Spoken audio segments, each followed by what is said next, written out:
Okay, we'll reconvene our meeting at 12:49. Should have, but so we're done with the department updates. So now we'll move to the counselor updates.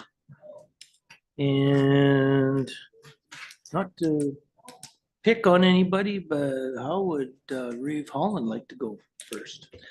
That'd be great. Yeah, no, thank you, especially since I had forgotten my last report at home. I actually remembered it this time, so it's a little bit longer with a few extra months on it, but I'll just run real quick through it. October finished out, of course, with our department orientation at the county. November, we had the elected official mandatory orientation. I attended the CanAfric social function at the town office, gave a Remembrance Day service speech here at the multiplex. November 17th to 20th, we attended the RMA. I took in the EOEP course, council's role in the employment of the CAO, and along with, of course, the daily conference events and meetings. I attended the breakout sessions. One was working well together, fostering positive council and admin relationships. And the other was ready, responsive, resilient council's role in emergency management. And I would also like to extend a huge thank you to CAO for organizing a team building supper that most of us were able to attend. It was an absolute blast. We had a lot of laughter. My belly hurt by the time I left there, so that was excellent. It was a great evening.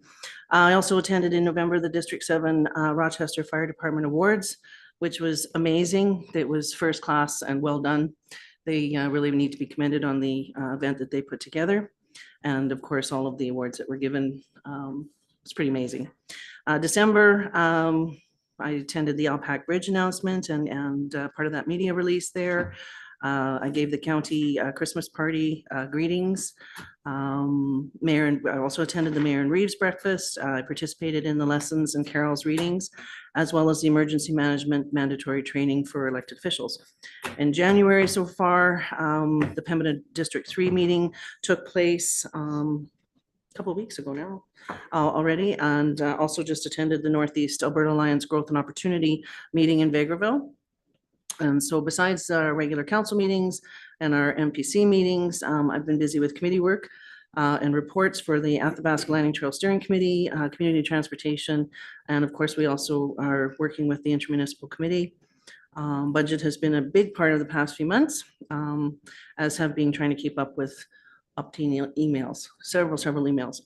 I have a few I need to respond to from last week that I'm behind on, so I apologize. And last but not least, resident concerns and compliments. There have been, I would say, an equal amount of both, mainly regarding roads, and more roads. So I would like to extend again, we already did this morning, but many thanks to the public works crews for their dedication and the many long hours getting us through all these snowfalls that we've experienced. It's been greatly appreciated, all the effort that's been put in. Awesome. Any questions? Okay. Councillor Stasiak.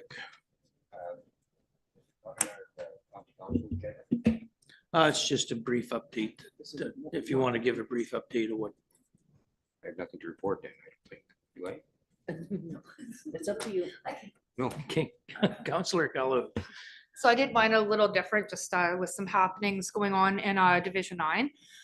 February 16th, which I believe is Family Day, is bingo at Richmond Park Hall at 2 p.m. if anyone wants to come with their bingo dabbers. The Cornhole Winter League at the Agriplex is going on for 8 weeks. I don't recall the end day, but if you're interested, go check that out. There's also a PAL course coming up February 18th, but they're taking registrations now. So if you go to the Athabasca District Egg Society page, you can register there. And last but not least, as of Sunday, SCARS has an intake of 261 cats and kittens in their care. They do need help with not only adoptions, but like with donations of either items or cash. So if you visit their webpage or their Facebook page, you can sort of see their needs there. If you're able to contribute anyway, it would be very much appreciated. 251 cats? 261 cats. Nice. Thank you. Councillor Hall.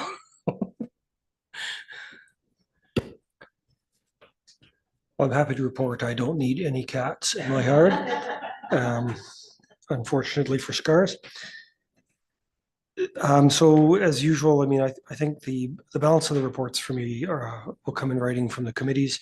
But, at this time of year, all of the committees that I'm connected to, I feel like are working to focus on their budgets and to be to keep testing the limits of what we're spending and how to be more looking for places to save or grow revenue or do both. And like everybody had received, a number of phone calls regarding road conditions, but believe that all of those were satisfactorily resolved by administration, and everybody gets carbon copies on that stuff. We should. Greater North Foundation meeting is coming up next week, and we should get the first look at potential requisitions for the next year. And I don't expect much to change. What I do know is that, as usual, we expect to come in a little under budget, and that's a testament to the way the organization runs. And that's relevant because the requisitions are done kind of a year backwards, not a year forward. So you do your current year budget, work through that, but you actually requisition based on the prior year. And so that, I think, will be good news. Thank you. Councillor Townsend. As for committees and council, many committees, important work being done, budget policies and trainings. We just arrived back from the ASBPC conference. It was 3 days of learning, understanding roles, partnerships, and governance for all agricultural service boards. 6 members and 1 staff attended. Next year, we will be part of the hosting region. My report will be coming soon in the community. Residents are really happy to have the reprieve of the snow and roadways clear. Excited for the Athabasca County Farm Women's Conference coming up next week. In council, we have strat planning, RMA collaboration with other municipalities coming up. In the community, Grassland Soup for Seniors on February 20th at noon, and March 20th in Grassland will be the Grassland Agricultural Society's Ag Trade Fair from 10 to 3. Also Atmore Crib Tournament coming up on March 14th. And then just once again to say thanks to Public Works for the roadways being clear and the hard work being done. Perfect. It's not fair when we attend the same things and she talks about it. She doesn't report. Right. She's good at the report, so it's okay. Okay, so February 5th, we have the Rural Women's Conference. To date, we have about 90 tickets that are sold. We're hoping for 150. It'd be nice to have 200. So we're trying to do the last raw. The tickets are sales end Friday. For the caterer's sake. So hopefully we get our 150. So one of the big topics this year was chickens. So chickens were really, really hot, and poor Jen had a hard time trying to find somebody to come in and talk about chickens. And it was kind of funny because the town apparently has a bylaw where you're allowed to have chickens. So that was a whole conversation as well. But we did finally secure a lady from the U of A that's going to be coming and talking about chickens. So that's good and exciting. We did have some problems with our MC because Colin Durko was previously got another commitment, so he couldn't save our butts. But everybody's going to be blessed with me being the MC and Candy Holdis as my co-partner. So we have good stuff planned. They may want us to do it every year. So anyways, we're looking forward to that and working hard on that to make sure that's a success. I know the Boyle Chamber, I've been involved with the Boyle Chamber for quite a while, so I know it's not part of my duties, but the small community, we have a really good little Boyle Chamber is very active. And we do have the Road Hammers coming. So we've got that booked. I'd give you the date, but I can't remember off the top of my head. So, so that's coming. Regional Healthcare Attraction and Retention, I kind of really enjoy that committee, but unfortunately, I've only been to one meeting so far. But the good thing about some of the information is the practitioner nurse, is that how I'm properly saying? Which we do have one coming into our community in March. So the cool thing was that when we were at the ASB conference last week, they kind of got the same system going on with the vets. So we have a practitioner vet tech, I believe is what it's called. So they can do some of the stuff that the vets, can give to them. So one of them was preg testing, but it's preg testing with ultrasound, not the actual preg testing. And they can do a lot of the things as long as the vet's there. So that's going to help with streamlining that shortage that we have out there in rural Alberta. So that was kind of cool. So yes, I did attend with Ken, Jack, and Kelly. We had some really good talkers. There's some really good information, some good networking. One of the talkers that I really was impressed with, and I guess because it resonates with what we do here in the community, me personally, is the cow-calf operation. So we had Miles Wolk from Bull Valent speak. And Miles he's been a big part of Alberta Beef, the Cattlemen's Commission. I mean, he's just been a big part, and his wife is a vet, and she has been very active in that as well. But some of his predictions, it was good to hear. So he's talking about our cattle prices staying until about the 2030, and depending on what happens with politics and all that good stuff, it's looking good for it to continue. So we do have a big shortage here in Alberta, Canada.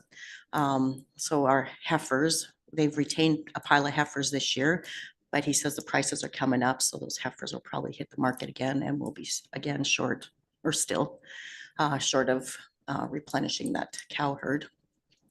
Interesting too, most of our Alberta beef goes south of the border, and we buy a lot of beef to feed currently mows in Canada. So we had some really good information. So I really did it. I got lots of other stuff too, but that one just kind of hit home, right? So it was exciting. I just wanted to let you know that I did attend Stan Delorme's fundraiser on Saturday. Of course, he's not doing very well. The past chairman there of the Métis settlement, Buffalo Lake. So he is on the wait list for a kidney. So they have a lot of traveling expenses. So the community really did a great job of having a great fundraiser for him. So they raised over 38,000 for him. So, and it was really good. It took supper started at 4, I think it was 8 o'clock by the time they fed everybody, and they had enough food. So, and the bannock was always good. Oh, and the road hammers are July 11th in Boyle. So thank you, Kelly. So I have to say the meetings and being a part of the community has been really, really good. And of course, a big learning experience. So I look forward to the rest of the year and the rest of council and admin. Thank you. Perfect. Thank you very much. Mr. Dolick. Yeah, just mostly repetitious here, but yeah, the holiday season in January, it was quite challenging with the snow and stuff. I did attend the ASB conference, a bingo in Warner River for the seniors. Nothing else coming up. The speakers at the ASB conference were excellent. Miles Vold, especially, the beef producer and stuff, and that's basically it. Perfect. I guess I may as well talk about what I've been up to. It's status quo, meetings and good meetings and everything, discussing water, water and all that. A big, huge shout out to the operators, grader operators and maintenance workers and everybody removing the snow. we all have to remember that we will never please everybody, but I tell you, they're doing one heck of a job and that, so a big shout out to them. And yeah, been watching some great hockey in town. Grandson plays U15 and patroning the multiplex and everything, and it is a very busy place. The Athabasca multiplex on the weekend, it is unbelievable when you actually go there and start seeing the interaction of people and people coming and going. It's crazy. It's a well used building and that, which is great. I just wanted to give that a shout out there too, that it's a well used building. So yeah, and I'm really enjoying hockey. Okay. Yeah, I think that's it for the counselor updates. So we'll move to item 6.1, government or development authority, subdivision authority, and municipal planning.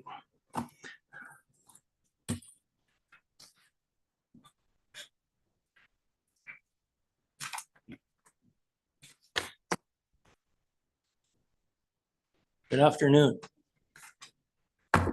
We're all ears. Thank you, Mr. Chair and members of the committee. This report before you is in response to a motion made on November 13th, where administration was instructed to update bylaw 25 1995 for council's review.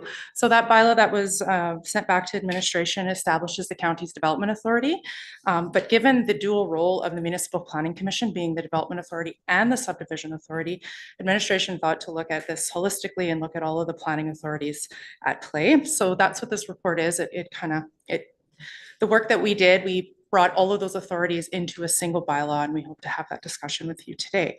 So just really briefly, the council or the municipalities must establish a development authority, and you must establish a subdivision authority. And Municipal Planning Commission is allowed for, but is optional. And as you know, Municipal Planning Commission currently serves as a development authority for variances at over 10%, as well as the subdivision authority for all subdivision applications. So council does have the discretion on how to structure any of the bylaws with respect to the authorities as well as the MPC.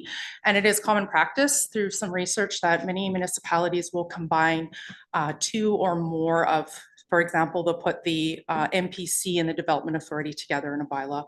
I did come across one which resembles what you have in front of you, which actually combines all three together.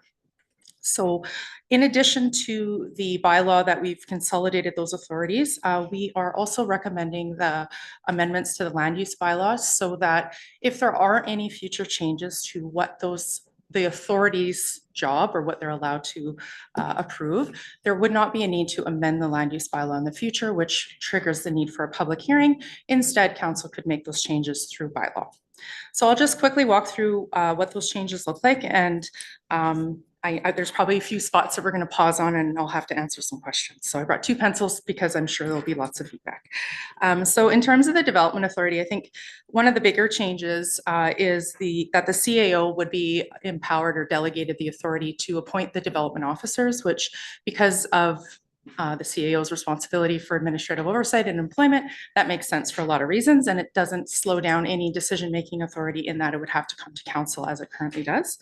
The other recommendation is to, as I kind of indicated, include the powers duties in the bylaw establishing the development authority where it's currently in the land use bylaw. So as I said, we're going to pull it from the land use bylaw, put it in the development authority bylaw.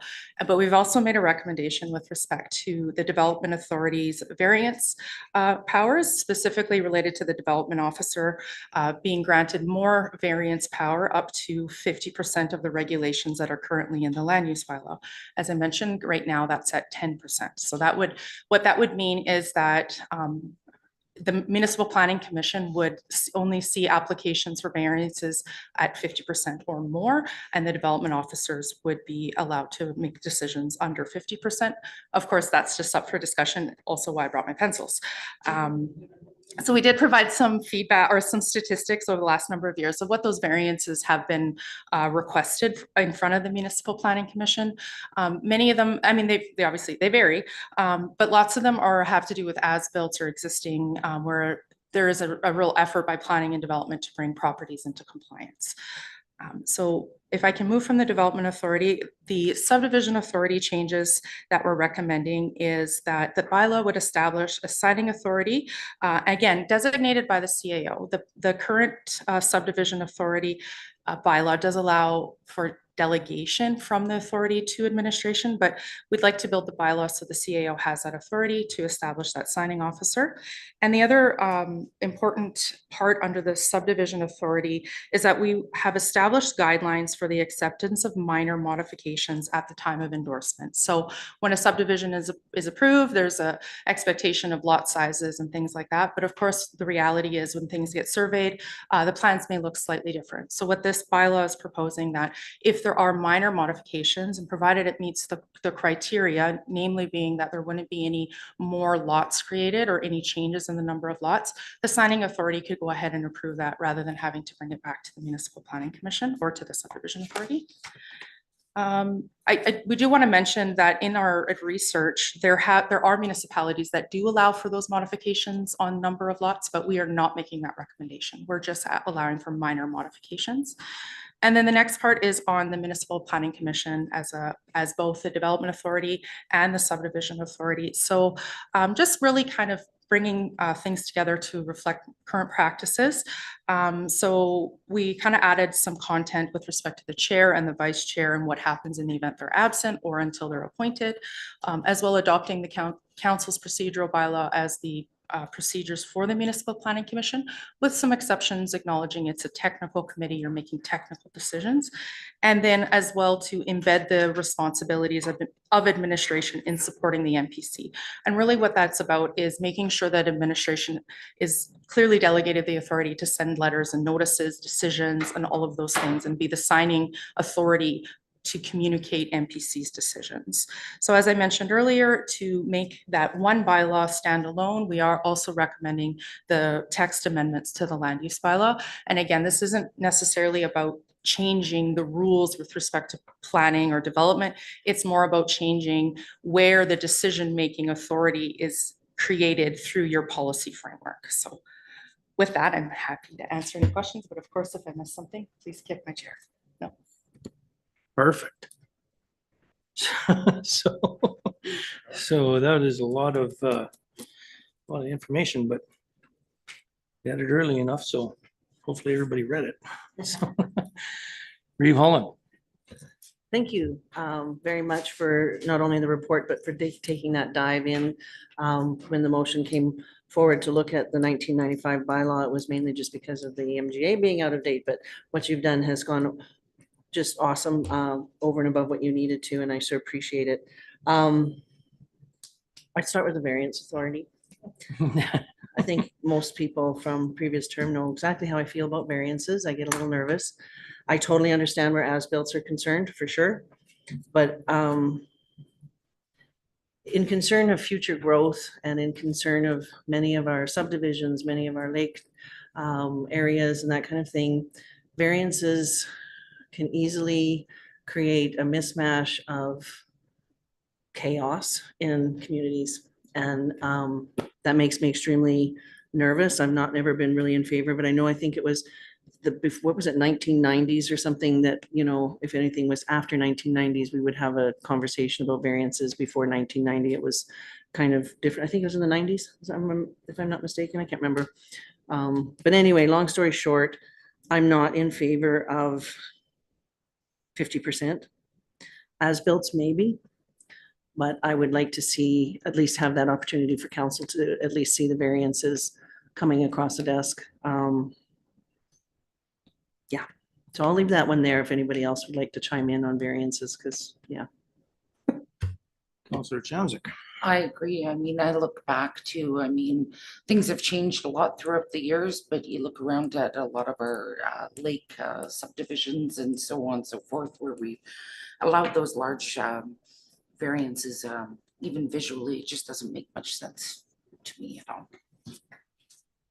Okay, so regarding the variances, is there something like, do you want to put a number out there? Or do you want to just stay with 10% or I would like to stay with the 10%. stay with 10%? I think it's important that we kind of still know what's going on. Revon? You know, as we're chatting about it, I agree, 10% is, I'm happy with the 10% as well. The as-builts, we generally tend, because unless you can move them, and that, you know, how do we set those parameters? You know, can we set the parameters in the bylaw that, you know, 50% for as-builts? But if they're movable, if you can, like, if it's a shed that's on skids, for example, that's as-built, move it. You know what I'm saying? Like, you know, how do we, if we go to, say, a 50% for as-builts, how do we set parameters around that, knowing that if they can be moved, they would be moved? Do you know what I'm saying? That's, you know, just to kind of compromise a little bit. But again, I don't know how those parameters would be set, so I would turn that back over to you if that's even possible.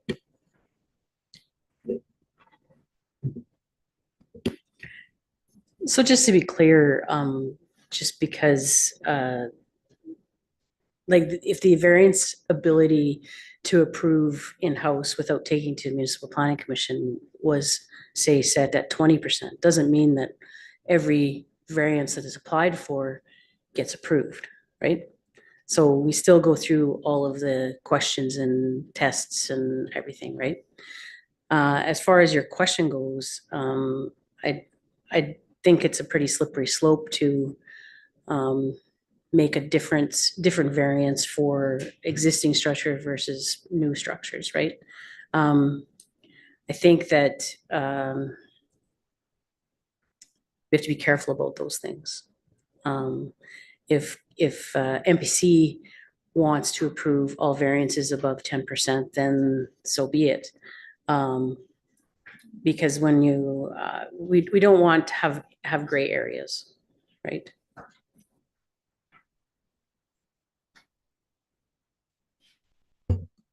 Okay, does that answer your question?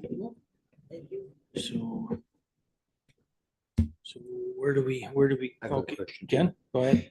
So if we establish a parameter, is there still any flexibility in unusual cases, or is it chiseled in stone once that's in place?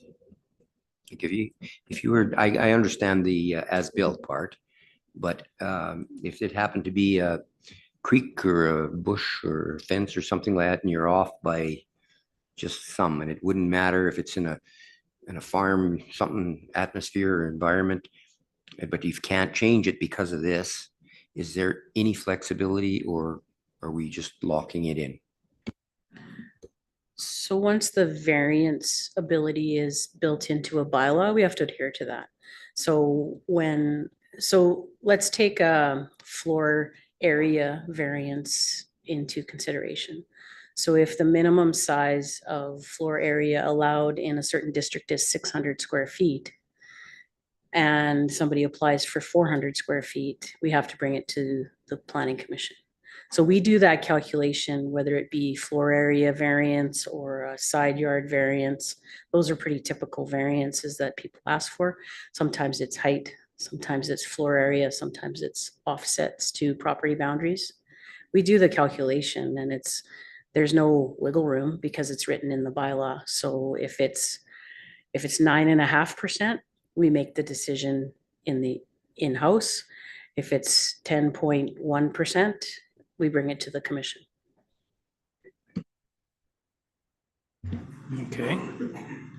Okay, so go ahead, Melanie. Mr. Chairman and members of the committee, if I may, I think there's two issues. First being, are you satisfied with the way in which the Development Authority, Subdivision Authority, and Municipal Planning Commission would be consolidated in the bylaw that is before you?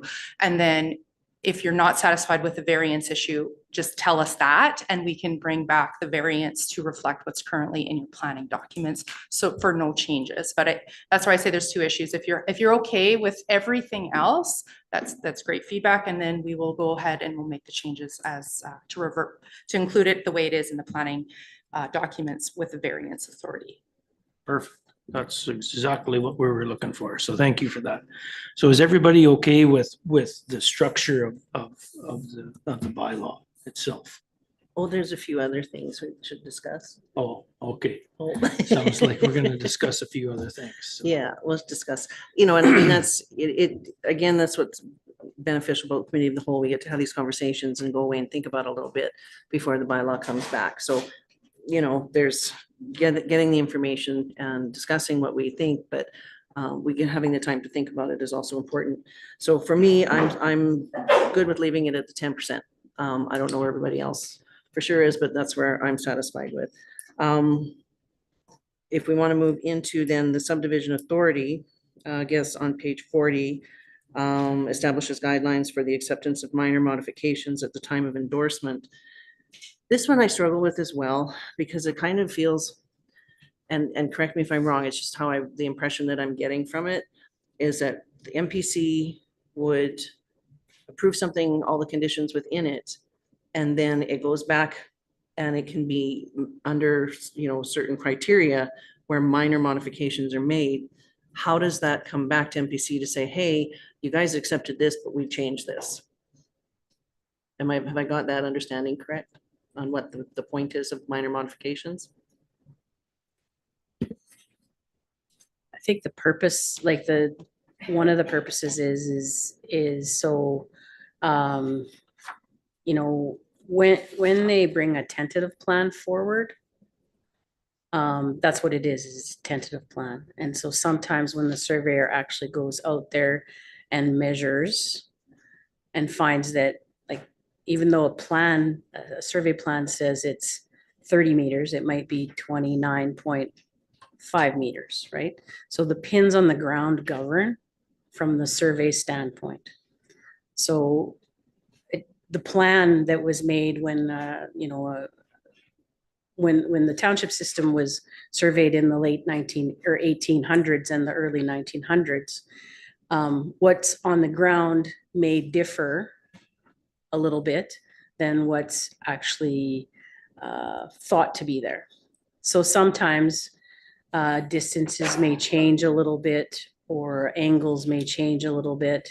What we've done to date is we've worked with the surveyors to say, okay, you can't change the size of the lot or the shape of the lot, but when they get out there on the ground and what's on the ground is different than what the plan says, there's always got to be a little bit of wiggle room.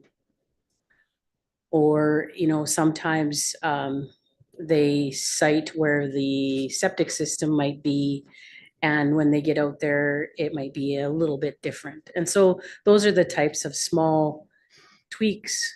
We've had, I think, anybody that was on council past time, there's the odd time where, folks bring us a tentative plan and what ends up getting approved doesn't sort of match what they need. And so we've had to make them reapply. And so giving the designated officer some ability to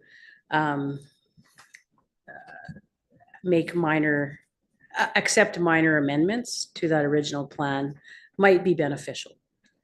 Of course, we also have to, in these cases, when we get a subdivision application, all applications are referred out, as you know, to interested parties, title holders, next door neighbors. And so when we get something that looks totally different from the original application, then we would have to re-refer that out and bring it back to Municipal Planning Commission. But this would give us the ability to allow for minor, and believe me, as long as I'm around, they're going to be very minor. Because I always, we work really hard with applicants to get things right the first time. Mm-hmm. And we also work really hard with their surveyor typically to make sure that everything's being captured. And so, we no longer accept napkins with sketches on them. So the the ability to accept something that's a little bit different than what's approved would be beneficial as far as sort of moving these processes along. Okay, so if I may, tentative plans get approved. If something has to change, it has to come back to MPC as it sits now. That's correct. Yeah. And so the minor changes or the minor what we're trying to refer to would include, okay, so if I'm reading it right, it's on page 45, 7.5, A, B, C, D, and E. So long as there is no increase in the number of parcels, the municipal, school, or environmental reserves are not compromised, municipal roads and standards are not compromised, conditions from referral agencies are not compromised, and changes comply with municipal bylaws with the exception that minor changes to the land use bylaw standards may be included as provided in section 654, sub 2 of the act. So with that last one in E, it already says in the act that minor changes can happen. We just don't do it as it sits right now. Okay. Please. Sorry, if I may, the act says that the subdivision authority may approve an application for a subdivision approval, even though the subdivision does not comply with the land use bylaw, and then it goes through the test, does not materially interfere and do with the amenities, the blah, blah, blah, right? So the subdivision authority has that already embedded in the MGA. So this just kind of maintains that, again, because you may have made or MPC may have made a decision with a modification to the land use bylaw because it doesn't affect anybody. And so that has to align with the actual endorsement when the time comes. Okay. So by allowing the minor change modifications obviously speeds up your work in a big way, I would think, right? Not having to bring it back to MPC. Is there a way though, at least some kind of notification so that because for me, it's also a learning curve, right? To learn what this is about and the why and the how, and so that you're able to make better decisions and all of those types of things. So as you've explained it, the way you've explained it, I'm more comfortable with minor modifications, but I would also like to learn about them, know about them when they happen. And I don't know if that's something that we can bake into the bylaw either. So I think that that's fair. The only concern that I would have is sometimes these processes take a year or 2 years. And so, we certainly could add to our MPC agenda any amendments that have been made along the way. But by the time we get there, committee may not even remember that application because it might be a year or 18 months later. If that's something that council ultimately makes a decision on, administration could certainly supply that information to the committee. But like I said, it's not the next month or the month after. It's typically kicked down the road, potentially between 6 months and 2 years. Because as you know, we're willing to give one extension. So that's a 2-year span that folks have to meet these conditions.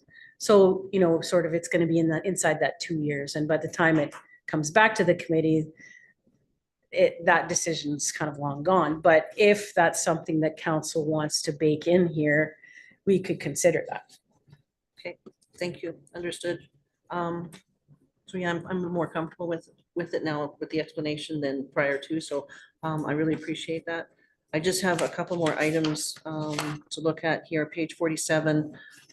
This is just minor and it's just in language really. 13.5 meeting procedures shall be provided for in the procedural bylaw. However, the commission may vary the procedural bylaw to the extent necessary.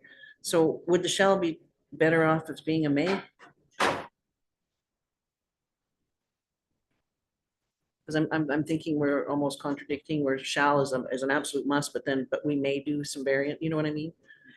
Thank you. And if I may respond, Mr. Chairman, Yep. members of the committee. So the Municipal Government Act states that when you establish a municipal planning commission, you have to establish the procedures that go along with it. So this was a way to just say, these are our baseline procedures, but then acknowledging that there might be good reasons for there to be slight modifications at that time. Okay, cool. Thank you for that clarity. And same page 47, 14.1D, just thinking we're just missing one word, sign orders, decisions, approvals, notices, and other items on behalf of the commission, just that, it's just very minor. And then I'm looking at bylaw 14.2026, just for any notes that I had there. Yeah, so that's pretty much where I'm at. The variance is really my only biggest concern. So, yeah, so the variance, so how does everybody else feel about the actual bylaw? Counselor Hall? So I think the bylaw to me is a good decision. It's a good consolidation. And but as a reminder, many places delegate, all these authorities to the professional staff. So I'm happy, with even the, the minor changes and assigning that to administration, because I think it's important that we look to best practices and we look to bring our stuff up to the current century, if you will. But mostly it's important we reduce red tape and make it easier to do business in Athabasca County. And I personally feel we need to trust our administration. They are the experts, and stuff that I'm hearing is these are only decisions which are basically not material, right? Like they're not making wild changes. It's things of almost housekeeping nature are pretty minor. I don't, on the variance one, I don't agree with the reduction to 10%. I think, we've seen in the past some reporting on the amount of times MPC has varied from the recommendations that administration has made. And in the vast majority of decisions, the MPC has supported what administration has recommended. And so I think, on that, we should be making data-driven decisions. And the data really demonstrates that we're not adding tons of value, or that the MPC isn't, to those variance requests. And because we've rarely changed the recommendation of admin, lowering it to 10% for me really just adds administrative burden. It adds red tape. It adds bureaucracy and delay. And I think it would be important that we respect the recommendation of admin. But I would be happy to delegate that to the experts and focus our space on time where we can add value. Because as it is today, a 60 square foot variance on, say, floor area, for example, needs to come back to MPC. And I feel like, given that we almost always go with what admin recommends, we should just let them do it. They've demonstrated their capability. And so for me, the 50% is an important improvement to the bylaw and to our ability to process applications in a timely manner and get development moving in the county. So I would propose we consider strongly the administration's recommendation of staying at 50%. Okay. Reeve Holland had the first go. Thank you. And I really appreciate what you're saying, Councillor Hall. For me, we have a whole new municipal planning commission that hasn't had that same ability that we have had through the people who've returned to the next term. So in what you're saying, I would be comfortable with it if it was not a brand new municipal planning commission. However, I think it would be fair to our new members on the commission to at least give them a year before we revisit the variance, so that we can determine whether or not these variances are as satisfactory to them, as they were not complete unanimous votes every single time. So I would rather see some time given to the new municipal planning commission before carrying forward with those stats that you provided. Okay. Councillor Chamzak. I giggle because we must be thinking in unison, because that's basically what I said. We can always bring it back if it becomes an issue. It's a learning curve. We do have new members, and I mean, the opportunity to see why things are. I mean, I don't see an issue coming back next year. Okay.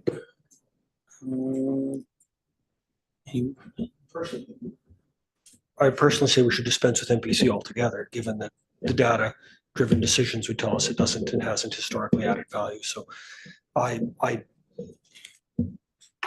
will appreciate the differing opinions, but I think we can't keep kicking decisions down the road and down the road and down the road. I mean, we've got to look to where we can really add value and how we spend our time wisely. And MPCs burn up lots of admin time. So we keep hearing that administration is near capacity and, trying to juggle the various requests that council puts on them. I think we need to think really carefully about moving forward to something like this, and then maybe reviewing it in a year and seeing what the results have been after the fact. But I don't know. I'm going to be on a different page. Yeah, well, yeah, no, I'm on a different page also too. I don't want to see the MPC go anywhere anytime soon. So I like the bylaw. I'm okay with holding the 10% if for the year and see. I've been to virtually just about every MPC meeting and there's not very many variances that come up. And the ones that do, sure, we agree, but at least we get to see them. And I think that's important. If it gets to the point where, we're having MPC meetings like prior to council meetings that take anywhere from 10 to 15 minutes, and it's I think it's a productive meeting. Our new councilors are learning what this is all about. So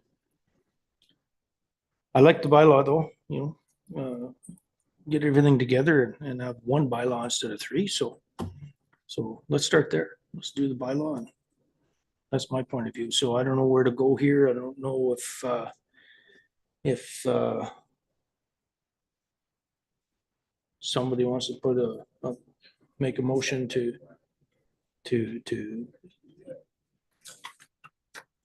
If I may, there's a recommendation here that draft bylaw 13/2026 and bylaw 14/2026 be forwarded to council as presented. However, the presented portion I would like to change in that particular motion to, with the exception of the 10%, with the exception of the variance remaining at 10%. Right. So Ken's gonna recommend that we move the 13/2026 and 14/2026 to forward it to the council with the recommendation to keep the 10% variance. Everybody understand? All in favor? 1, 2, 3, 4, 6 opposed, 2. So it's going to be move forward. Perfect. Thank you very much. So we will move on to 6.2. Oh. Still here. Thank you, Mr. Chairman, members of the committee. This is a report on the policy that pertains to council's appointments to boards and committees for members at large. So not the manner in which council appoints its own members to boards and committees, but rather the public members to the boards and committees. And this is in response to a motion that was made in December for administration to provide some advice on that policy. So we haven't necessarily brought forward amendments to the policy, but rather points of consideration. And if you want, I can walk through them, or if they're okay the way they are in front of you, I'm either way. I think we got some questions to be. No questions. No. Great job. Yeah, really appreciate it. It looks really good to me. I thought it was an awesome recommendation that was brought forward in the original motion, and really appreciate the work you put into it, and thank you very much. Looks great. Yeah, I read it too. It's very good. Anybody else want to have a discussion on it, or I think who wants to recommend to the council? Go ahead, or Councillor Chomsik. The council directs administration to bring forward a revised policy 8202 appointments to committees and boards to a future committee of the whole meeting as recommended.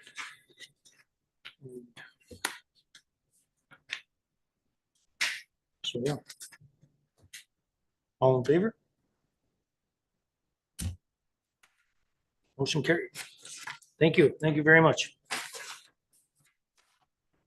So New business. 11.1 service level review.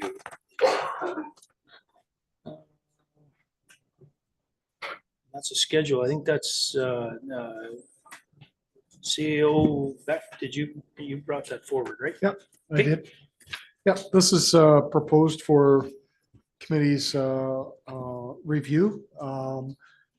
Previous council and then a little bit this council has talked about, we've got a lot of policies to review. And the ones to focus on first, we believe, were the ones that really affect the public.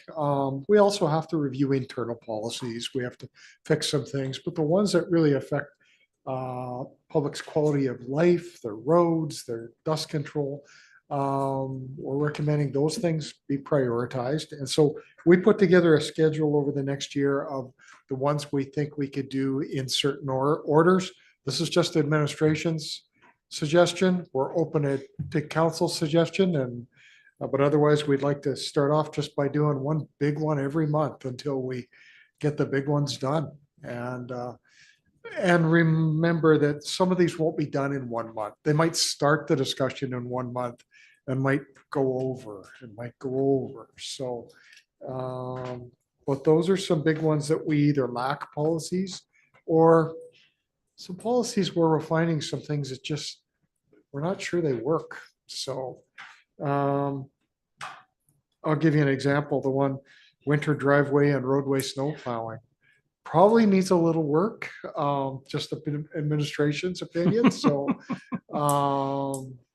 maybe great intentions the last time it was reviewed, but we found a few things that really don't work for the residents. Let's put it that way. So the schedule is there for council's committee's consideration.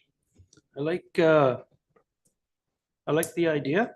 I really do. And I like kind of like the format that it's setting up on, because biggest thing is it doesn't matter. Like, these things are going to be discussed, and it's perfect to actually be able to discuss these.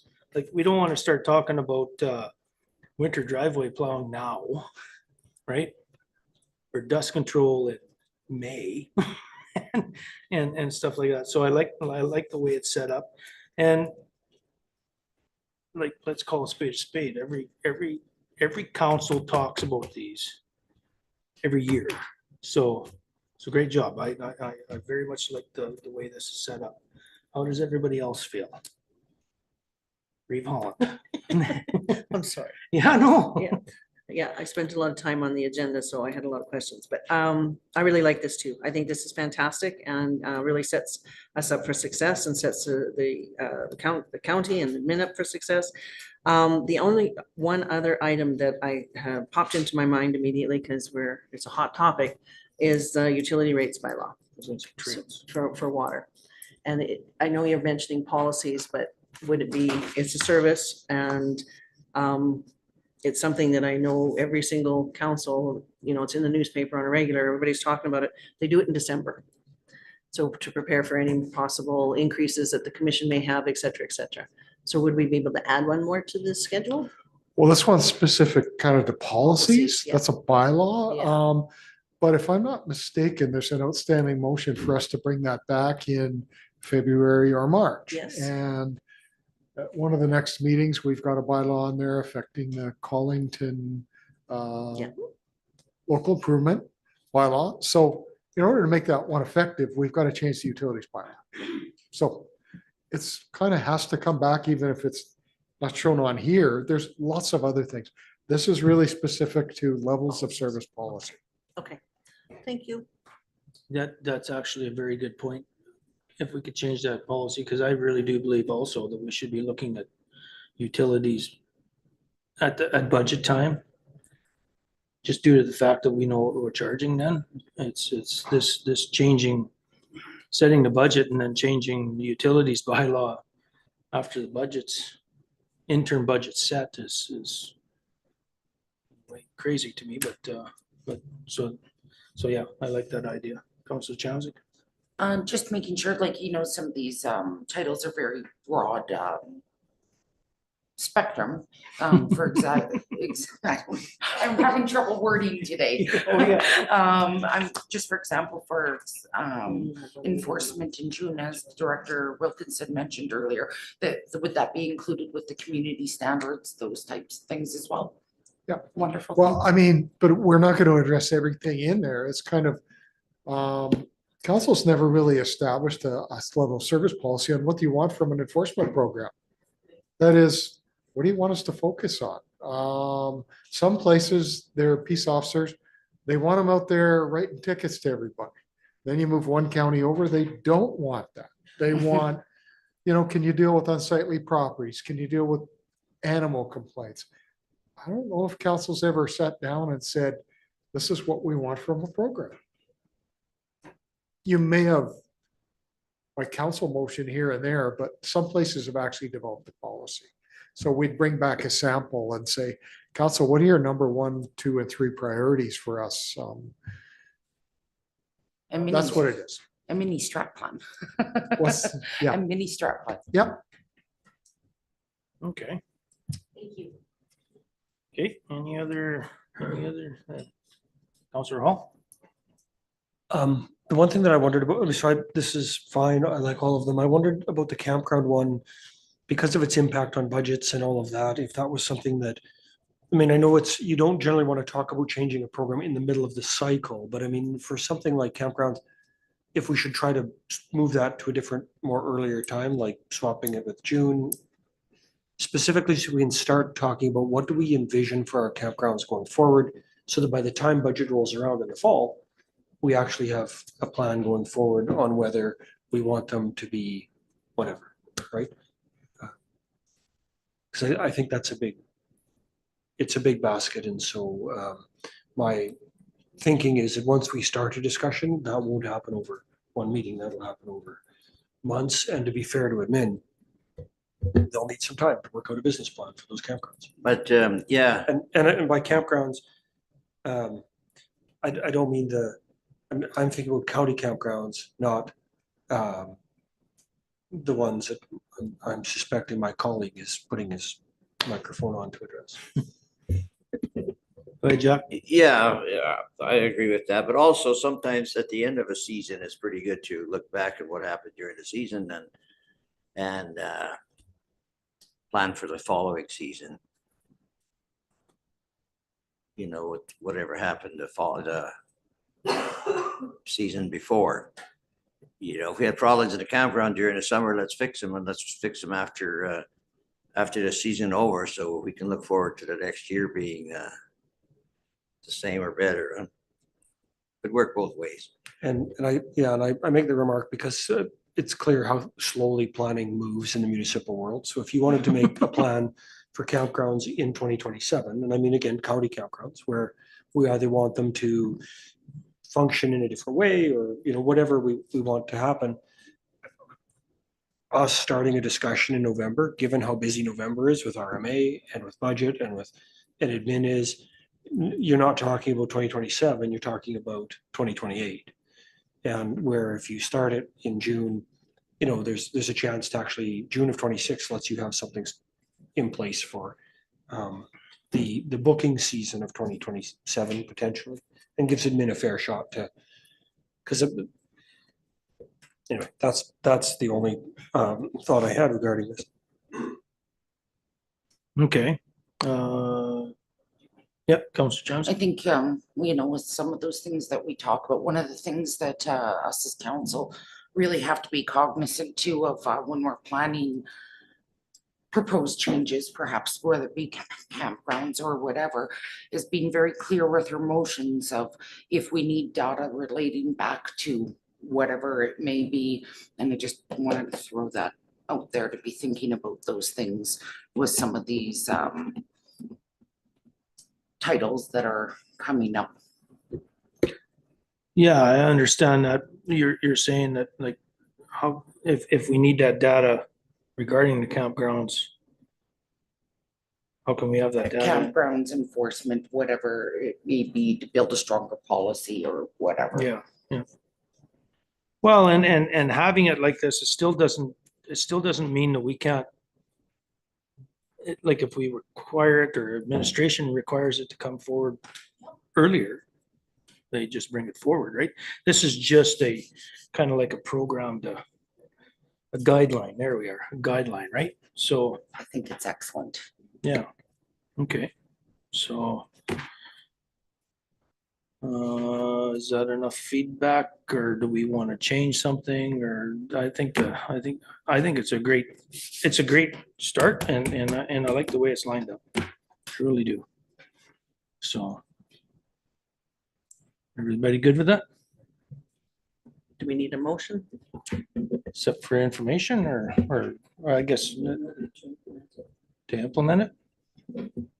Sure, we can make a motion To recommend to council to implement the proposed schedule of levels?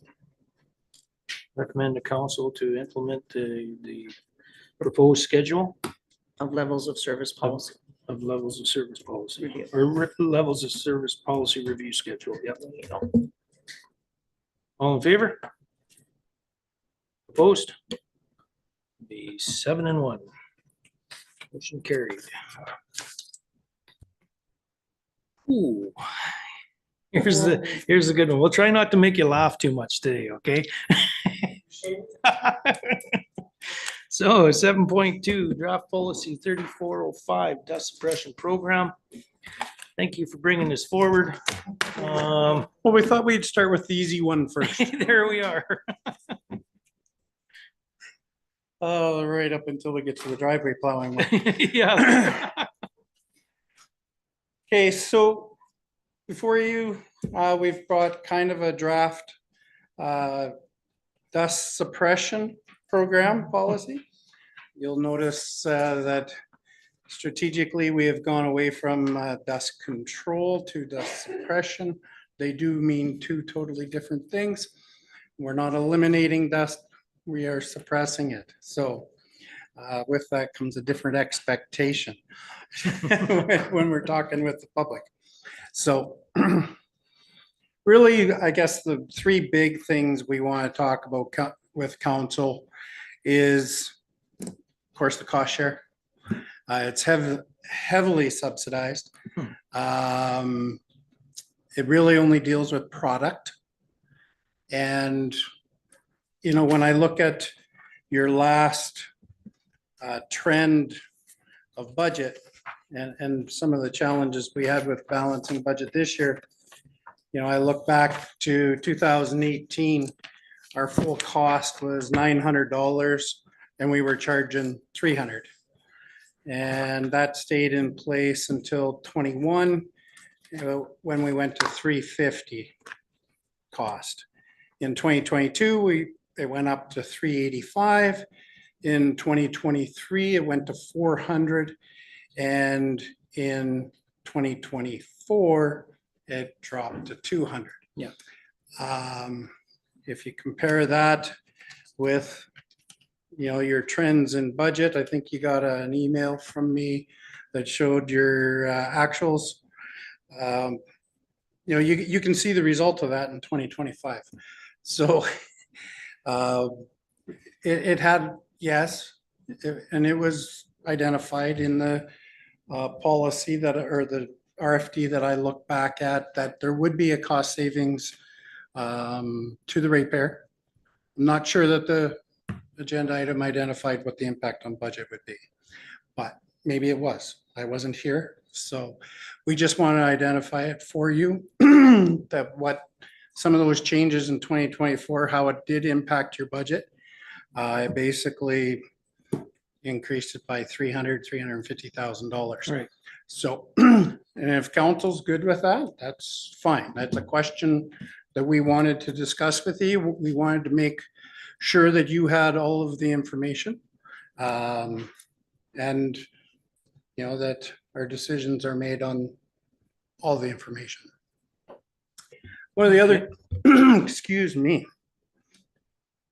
One of the other things we wanted to talk about was distance, you know, from the road. You know, right now, there is no threshold. If you're adjacent to the road and you're 700 meters back in the field, you get cost share. So we've kind of addressed that in the new policy. We're suggesting that if you're more than 250 meters away from the road, you should probably pay for the dust control. You probably don't need it, but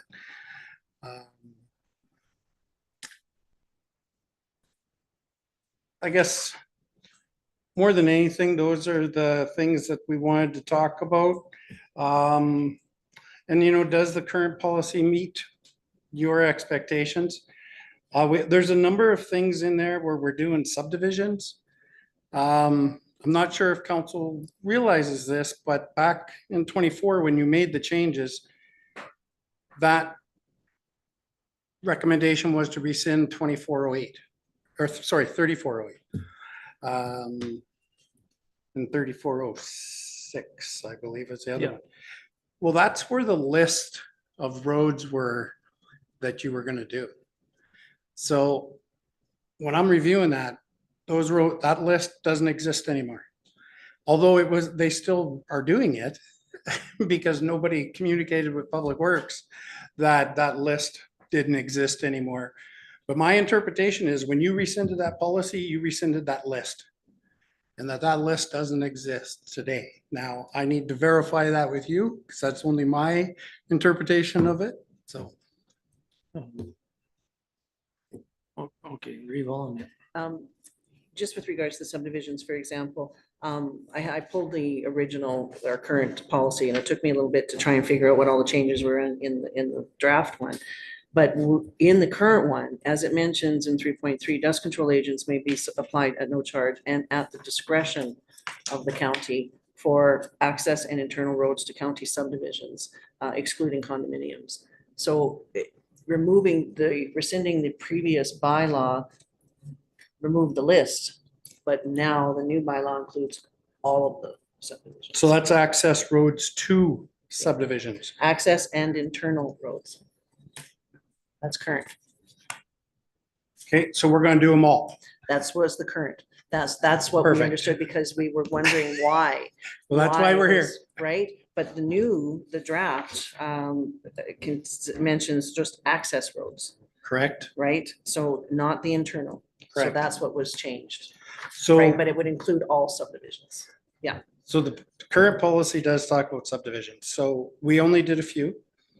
And they were supposed to alternate every second year based on the old policy. So that wasn't happening. Some are getting done every year, some aren't getting done at all. There's a lot of confusion around what is council's desire and level of service that we're supposed to provide. Hence the reason we're here. Yep. To discuss and get clarity of what your expectations of us and what we're gonna do. And then I'll let you know what the impact on budget's gonna be. Right. So can we get a definition in your mind of what access roads are for subdivisions and internal roads are for subdivisions? So that everybody has the same understanding, is on the same page, what that means when you remove the internal road. As soon as we get a definition on what is a multi-lot subdivision. Well, that we have a land binder that has them all stacked in there in that multi-lot section. So we're looking for clarity on that, right? So does it have to have internal roads? Do 4 single parcels adjacent to a roadway constitute a multi-lot subdivision? Because today it does. Well, and We're providing dust suppression in front of some of those. Well, I don't know what the difference is between those and a single parcel sitting on the side of the road. Why are they being treated differently? It's not my call, it's yours. You get to set the level of service. I just need clarity so I can enforce the policy. So does it have to have an internal road? Does it have to have a minimum number of lots? Right. You know, if we're gonna set those types of criteria, we have to be very clear about what the criteria is and who's eligible and who isn't. That's all. So just going back to for internal roads and access to subdivisions. So I'm thinking Copper Ridge Estates, I'll just start my division out here by Aspen Ridge Road. They are gravel.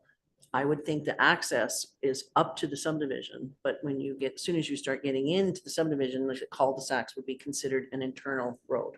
Am I right or not? See, that's the thing that we have to understand is what you define as an internal road so that, we can look at, there is a binder, like I say, with all that lists in a section of multi-lot subdivisions. What that looks like. Like, for example, okay, Century Road is paved, but then you have all of these, what I'll call cul-de-sacs. Yeah. Not even cul-de-sacs, roundabouts. Are those considered internal roads when you leave the pavement? Not the driveways, but just the roads that go in, I would say Always. everything off the pavement is an internal an road. internal road. My interpretation of internal roads would be anything outside the township road or range road. Okay, So, if you go into, there might be a main drag going through the subdivision. That's an internal road. right. If it's not on the range road or on the township road, that's just my interpretation, but Okay, Just hang on. I think I just want to clarify. So for example, in the new draft policy, removing internal roads would mean Century Estates, for example, would no longer have correct, any dust control. correct. I don't think they would like that. You don't think what? I don't think they would like that. That's why you get to make the decision. Counselor DeHollick. Yeah, I got a few comments on this, on the cemetery ones. I don't think, in my area anyway, it's really necessary to do the dust control in the cemeteries. Sometimes you might hit one funeral a year and stuff, and I don't know, maybe just gonna keep everything from getting dusty, but I really feel that the cemeteries, or some of the cemeteries, aren't necessary. It'd be cost saving there. Okay. Anybody else? No? Not gonna- It's cheaper to apply dust control in the mow. So, like I said, some of these multi-lot ones, I agree, they're not gonna be happy if you're not gonna do it at Century Estates anymore. But if you're gonna do their, why aren't we doing everybody's? Well, that's what the intention was of this new policy that we had passed, because it says we removed the list out of the old policy that was rescinded. But this one says, at the discretion of the county, access and internal roads to county subdivisions. That meant all, right? Not a list.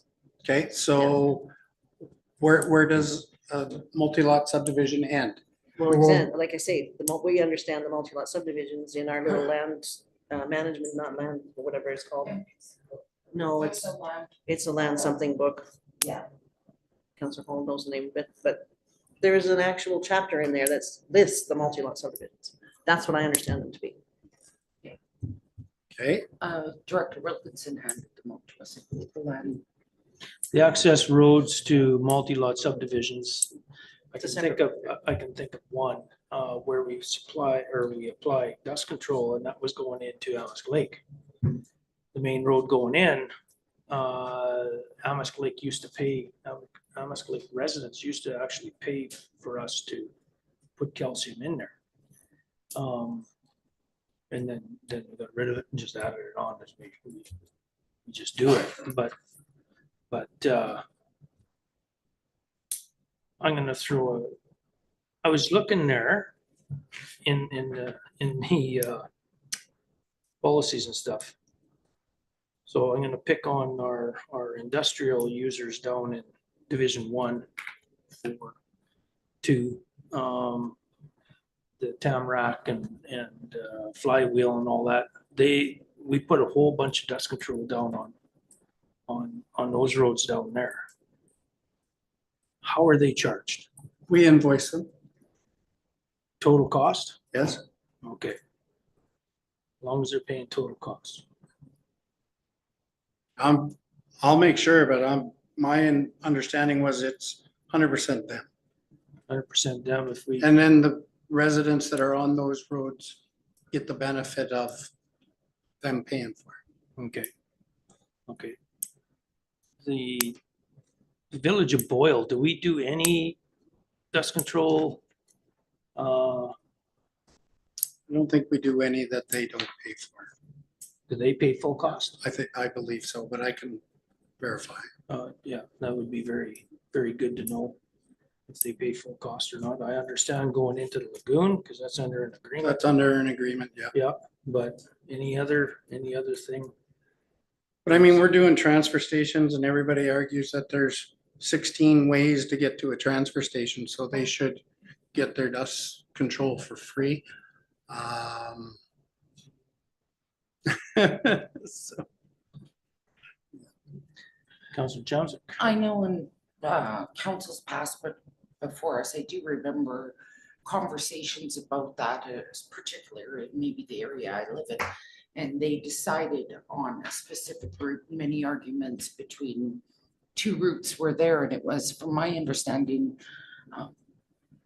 council approved that that particular route was chosen to be dust controlled by the council of the day. Yeah.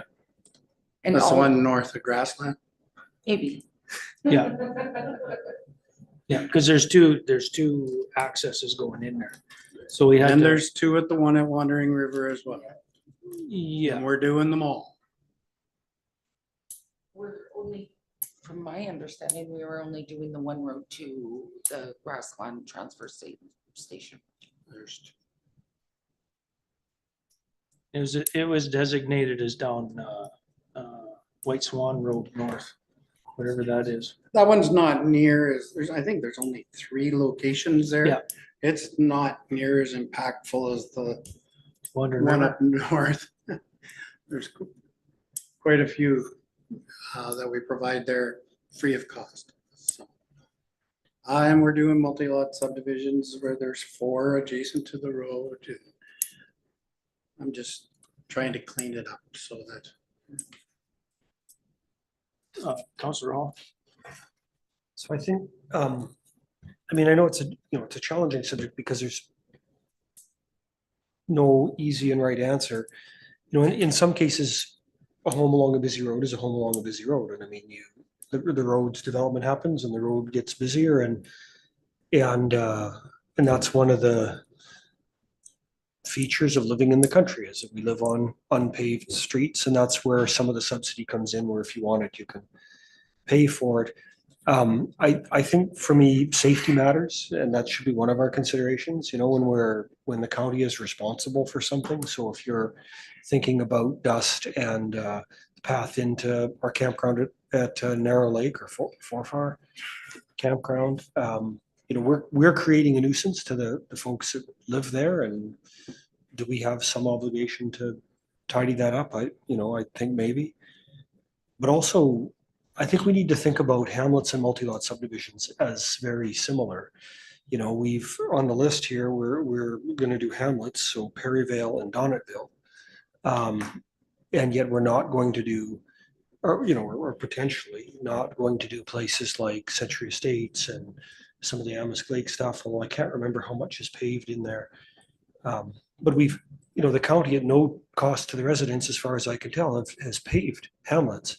And yet, we've got equally valuable communities that are really dense clusters of housing in rural areas. Because that's, if we're honest with ourselves, or for me at least, a hamlet and a multi-lot subdivision are not wildly different. They're a dense cluster of rural housing. I think we need to be equitable in how we treat that thing. And so if we're just going to hand out pavement in some of these places, then the compromise is maybe because we can't afford to hand out pavement in all the other ones, maybe we do the dust control for nothing. And I don't know where you draw the line, and I don't know if it's 4 houses in a row, on Aspen Ridge Road or the other one, South Athabasca Hall Road, or if it's a little block of houses that are clumped together and off the main road. Like I think that's a discussion we need to have, because they all have value, and it's how do we provide that benefit. And for some folks, this is one of the real big services they see themselves as getting from the county, where they don't use the mums and tots at FCSS and a lot of the other things we provide. But I think, as we all know, of the 160 some services we offer, most of us probably don't use 150 of them, but my 10 are maybe different than your 10. And then the other thing I think it's important for us to at least consider in here is, we have most of our ratepayers are single individuals or, single families, like a one unit group of people. But we also have these, communities in the 3 Hutterite colonies that exist. Those are communities in their own way, like in their own, like a town or a village so they create these high traffic roads that are nearby. And when you have 80 or 100 people living in one site, instead of in a hamlet, we treat them different. And I wonder, because, they're very easily defined, if we shouldn't be thinking about creating a little bit more breadth to how we deal with those when you have what essentially is, a small, bigger than most of our hamlets and villages, living in one space, but we'll give them one single 200-meter block of subsidized strip. To me, there's an argument where maybe we should make an exception and have it a little bit longer, whether it's 400 or 600, or I'm not saying 8 times 200, but I think we should consider that going to full fare in that circumstance is maybe not as equitable as we would have thought, because if you had 80 different people living on 80 different acreages, we'd subsidize 80 different dust control applications. See, the biggest thing is why we had this list. It's just due to the fact of this, is how much it was actually costing Athabasca County to spray this dust control on their own. And we were doing subdivisions and roads that we were doing them every year that didn't need to be done every year. So that's why the list was brought up. The 2-year program was put in place to say, this year you're getting it, next year you're not, unless it's deemed that it needs to be, or if something's happened that, but that consideration was taken on by the county to say yes or no. But every second year you will get dust control. So when we removed that, you're exactly right. Are we going to spray these spots every year we go around?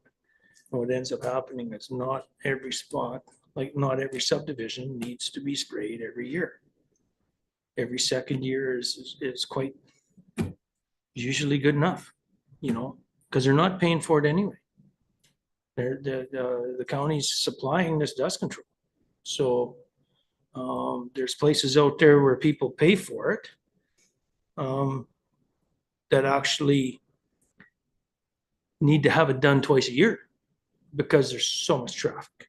So, that's why that list was there. I guess looking back now, can't remember if I voted for it or not. We should have never removed that list. We should have stayed with that list, and I'd be more than happy to see that list come back in our policy, because it made sense and it saved money. It honestly did. So I agree, made sense when followed. Every second year. every second year, yeah. And if the person that lives in the middle of the subdivision decided, no, they wanted dust control, they paid for it. And if it covered the neighbors and everybody else, it doesn't matter. They paid for it. But I also still do think that we need to, as county and as administration, be able to say yay or nay if that dust control needs to be placed there.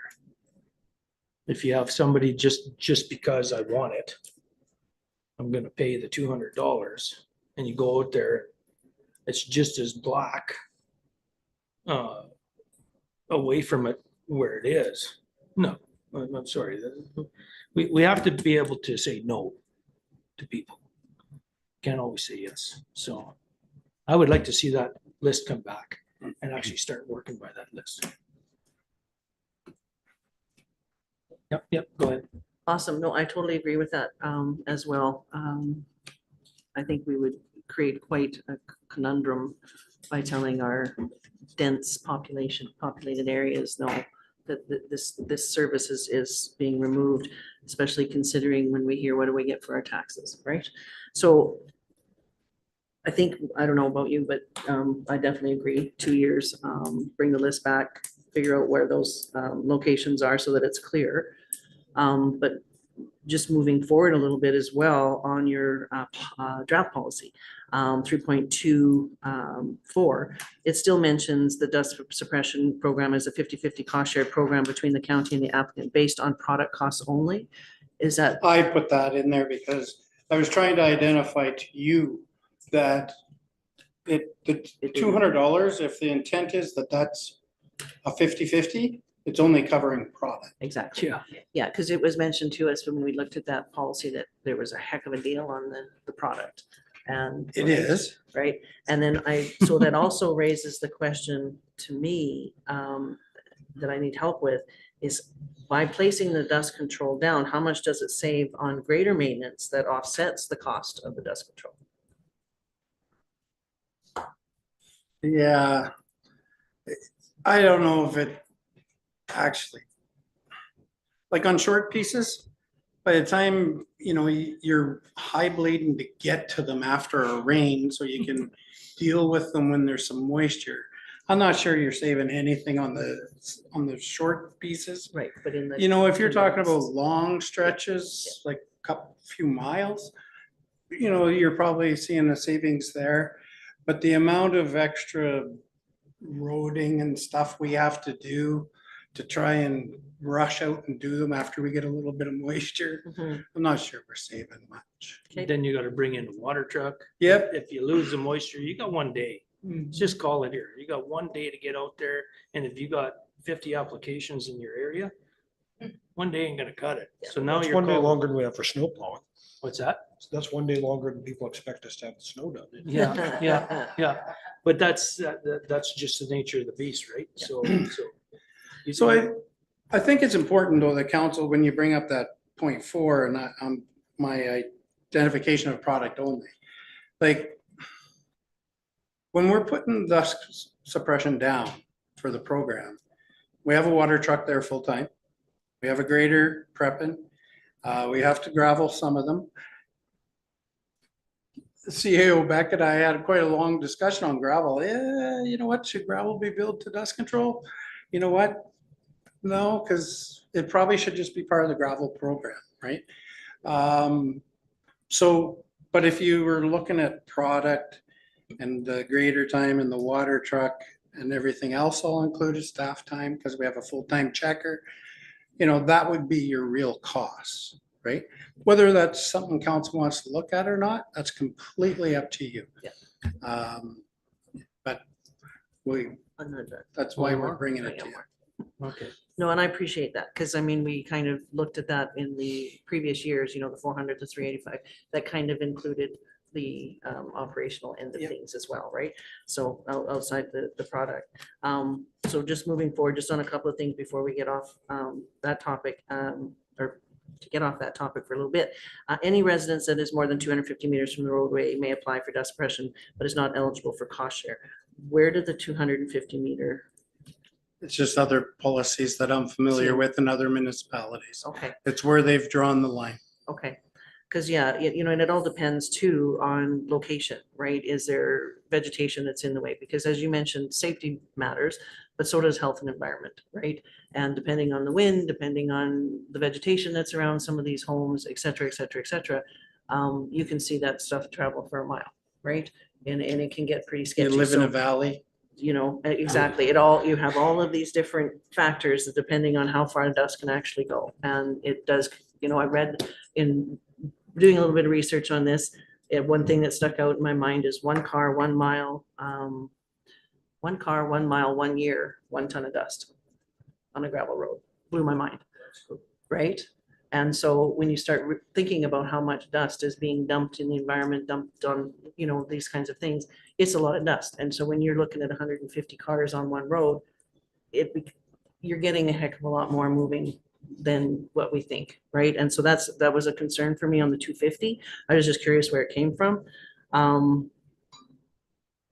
Cemeteries, I kind of look at it as, again, how often is a cemetery visited and how hard it is to keep it clean, right? And when I looked at that, right, it, depends on how busy the cemetery is. Again, we look at 1 car, 1 mile, I keep thinking all that dust going in there. So that was just something that I was thinking about there.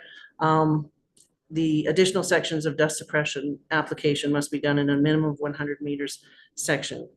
So this is where, I think this was new last year, when we had this, we're gonna add, if anybody wants to apply for more than their 200 meters, they can pay full cost.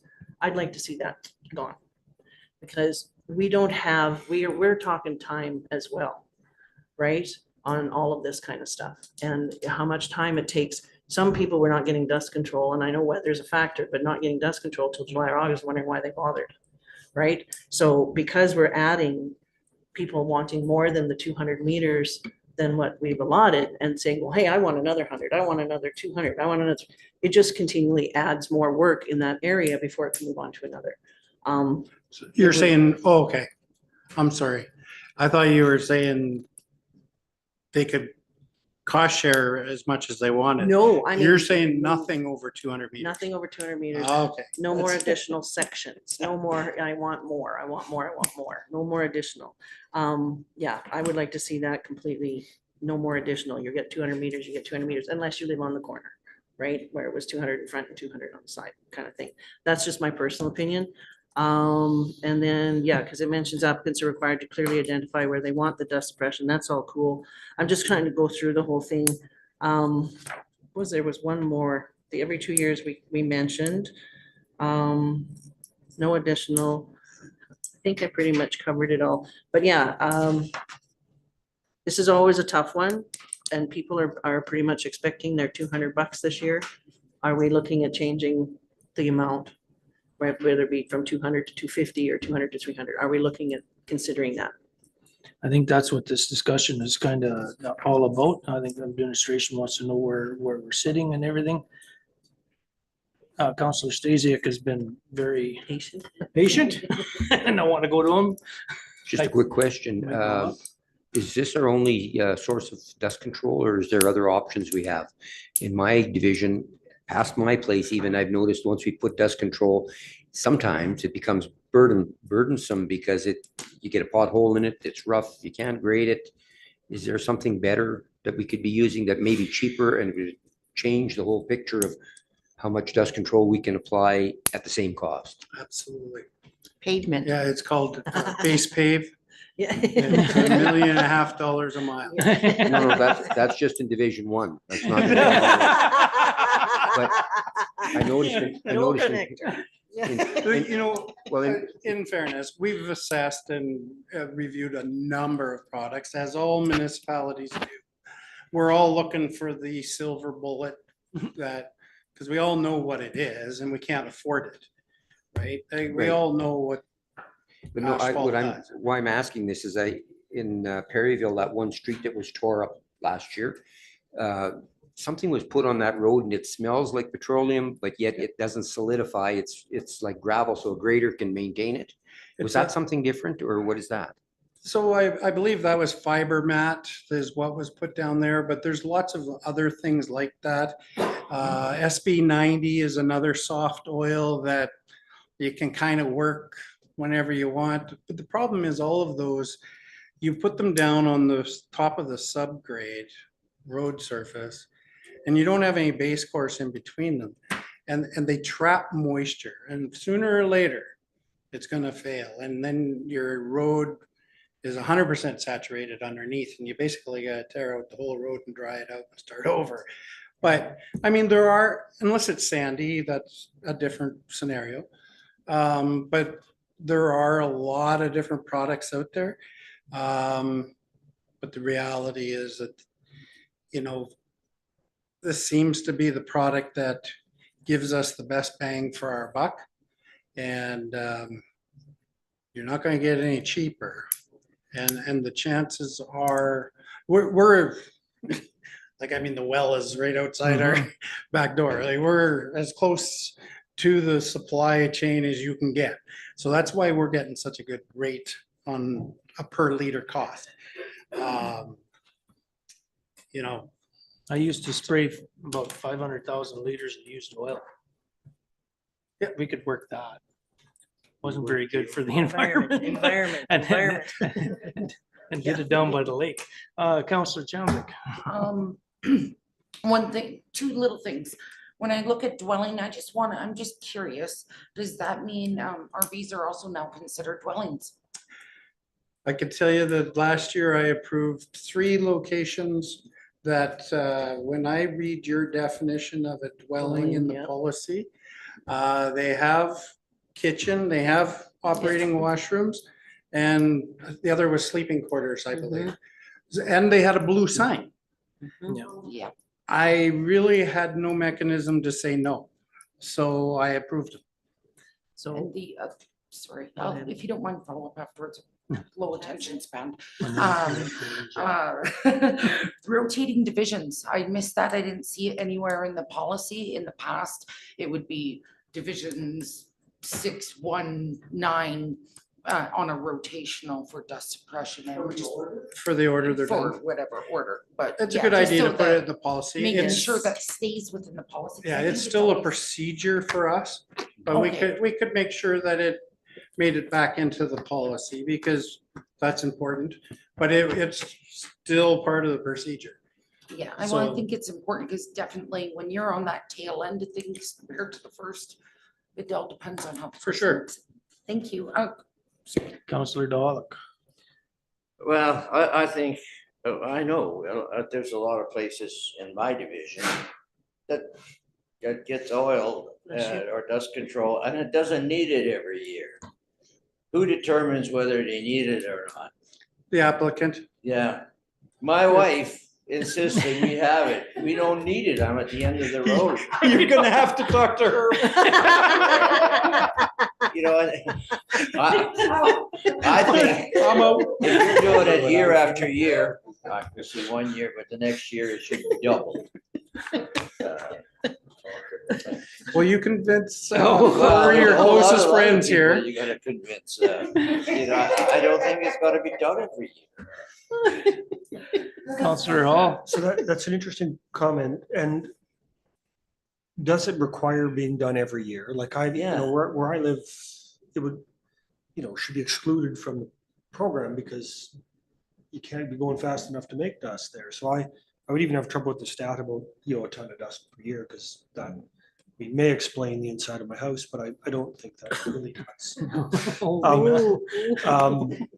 But maybe we offer the subsidy in a different way, right? Maybe we only subsidize it every second or something like that. Like Good if it has a carryover effect, the catch comes up though. I live on a low traffic road, right?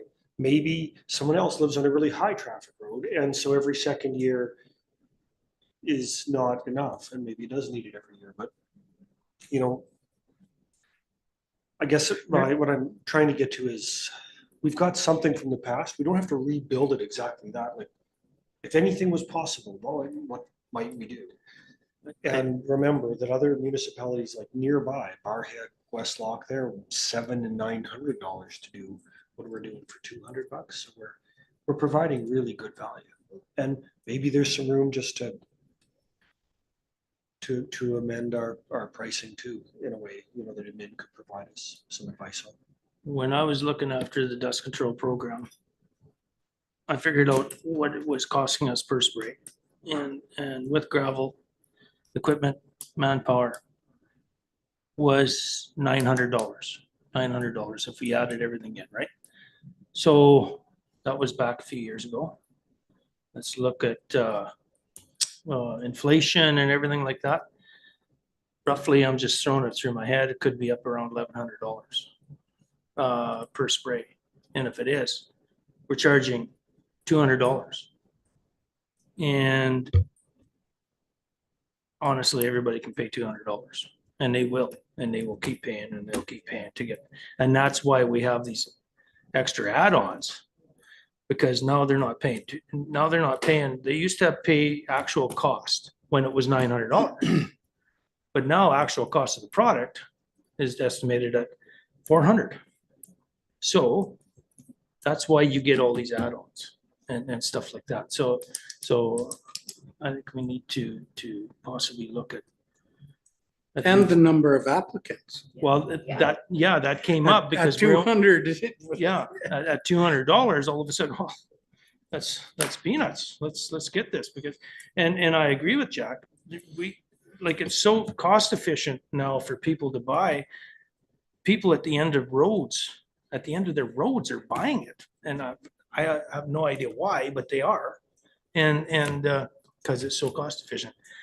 With no traffic going by, the stuff lasts forever and all that, eh? So I think we do need to, you know, may shoot myself in the foot, but I think we do need to look at actual what we're charging for this application. To put it down to only doing every 2 years, you're really gonna penalize the people, like, let's say, somebody on, let's pick on the Pomona Connector. You know, so you'd have to break them roads out and say, okay, for this road, that road, this road, that road, you get it every year.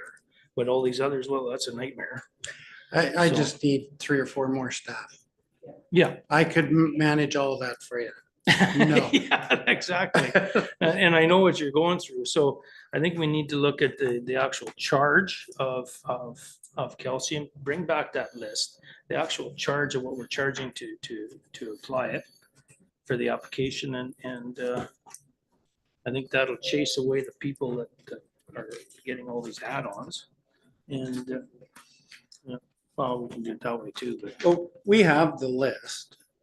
And I can definitely bring that back to the next draft. I even have, it's probably your handwritten list from 1964, but sorry, no. Anyway, any other changes that you'd like, we can definitely bring back. Councillor Cheeson. Some of the things that I heard about dust control is, people did like the $200 cost, because they felt that they didn't get much on my end of the county for the stuff that taxes go for. So like the multiplex and programs here that they would have to come here. So that was some of the things that they appreciated. So sometimes when we raise prices, I know, but let's not forget that too. Some of the county doesn't always get the benefit of their taxes. They get boiled. So go ahead. I agree. I totally agree, because like you mentioned, you know, there are, you know, Wandering River, you have your Rochester that aren't as close to these central areas, although we do help with recreation in Boyle as well. It's not the exact same, right, as what we see here. And I know people are not expecting an increase on dust control this spring, and we're pretty getting close to looking for applications. So I would struggle raising it this year. Do we look at it? Absolutely. Do we get the information? Absolutely. Do we know so that we're more prepared for that? But I do think that there's definite tweaks that we can make within here that would help a little bit on the current year's cost. And again, like I say, removing the add-on. The 250 meter thing, I'm kind of just knowing how far and how nasty some of that dust travels in the wind. And if you don't have other protection around you, you're kind of stuck out there. I kind of struggle with that one a little bit, but it's something to look at for sure. And then with the RVs, that's kind of tricky because, you know, you sit back and you're looking, okay, it's a seasonal. Seasonal's fine if you're there for the whole season. But if you're there for every other weekend, is that fair? You know, so I don't know how you would even control that for RVs, how you would change the definition to say, except RVs, right? You know what I mean? And then what does that bring? Because who knows if somebody is going to live in their RV for the whole summer? I don't know, right? Like, does that happen, right? And I'm thinking, yes, it does. In some areas, it definitely does. So that one's tricky, but I get where you're coming from because the definition, you couldn't get away from that. You It's a couldn't. subdivision, right? It's subdivided Yep. out. They have their own rural address sign. Well, that's an issue all by itself, so another topic. Of being in a subdivision with. Councillor Stacey. Oh, you're done? Just wondering if it would work out, if we don't want to change it for this year, could we figure out an actual cost and base a percentage of return on that and then carry that all consistently over the years? Would that work at all?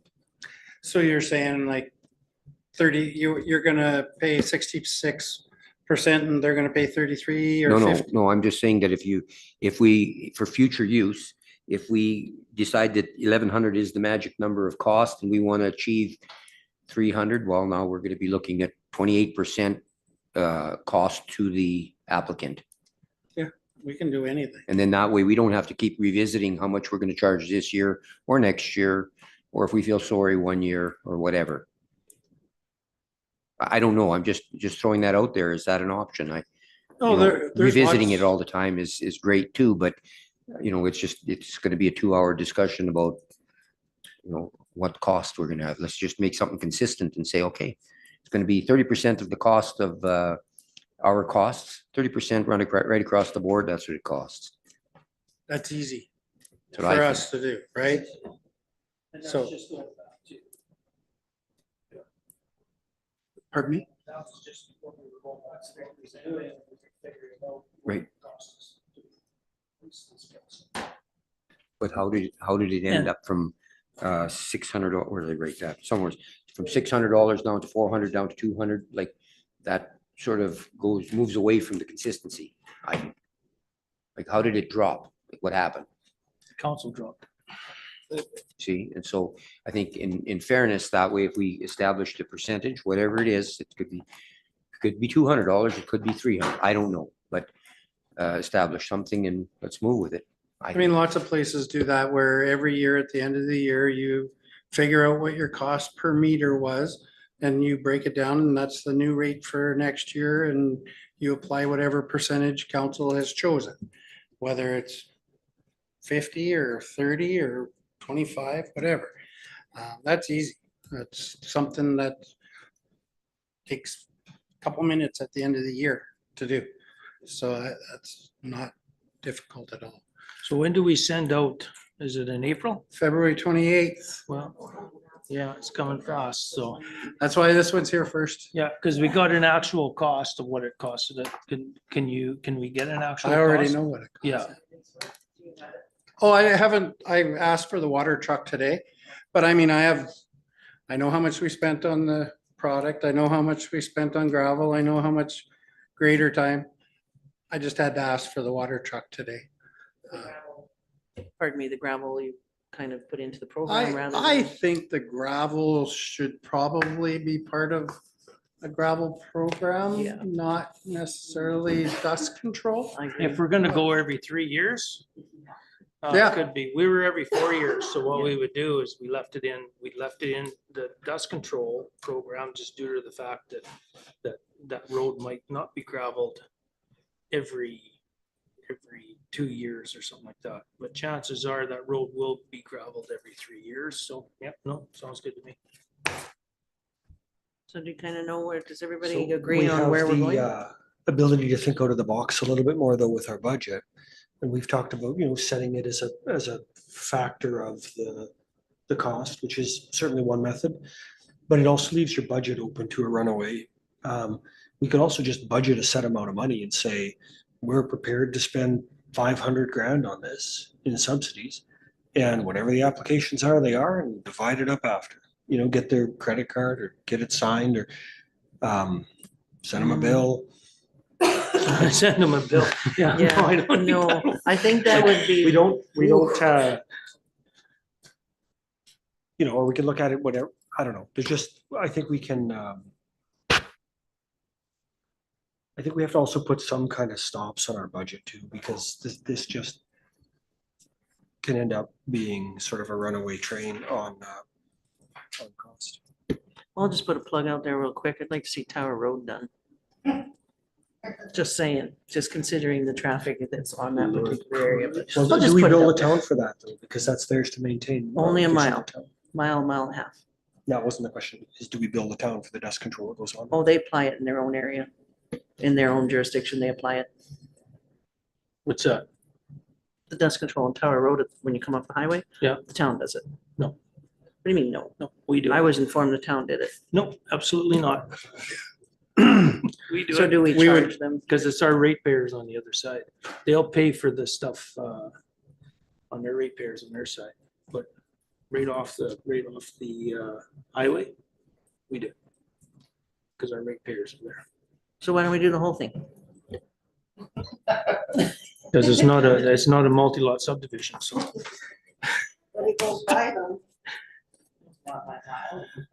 Goes by Rosie's from Rosie's Inn too.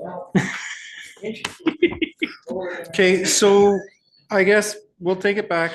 I mean, it was meant to create conversation and it did. I didn't even put any missiles in there for you. But so is there only a couple that are concerned about the 250 setback, or is it something that you want removed? I struggle with it this year. I do, because if we're that close to accepting applications, They haven't accepted yet, though. so, people are used to it, then all of a sudden they get whammed. I don't know how many people that would absolutely impact. I have no idea, right? Me neither. None.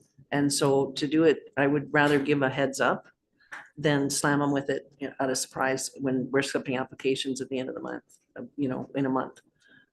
I would struggle with that. So I would say take it out this year, but consider it with kind of some idea of how many that impact and give people heads up. I agree. I think it's, February 28th around the corner if applications are coming out. I mean, I don't think it really affects many in the first place. And I mean, if we're going to communicate things, we need to do better and we need to have time. I think. But how much time? Just give them 2 years notice? Like, we have to get away from deferring all difficult decisions to a Less than a full month year away. is small. I would, like I was Yeah. saying, if we did it, Yeah. it would be effective I for was next year. still speaking. Yeah, but sorry, you but asked I- a question.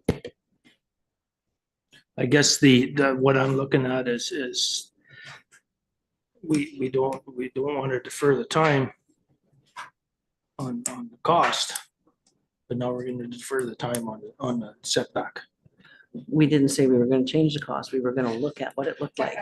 I already mentioned, I would hate to change it. People are expecting that $200 dust control this year. I would hate to change it this year. Would I want the information? You bet, so that we can prepare, because it's not gonna change that much between this year and next year for cost. But we need to prepare people, and we need to properly communicate to them.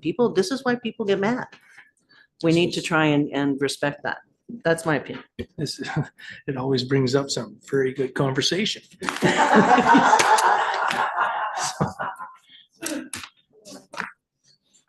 So I guess, do you have what you need, Director Morton, in a way?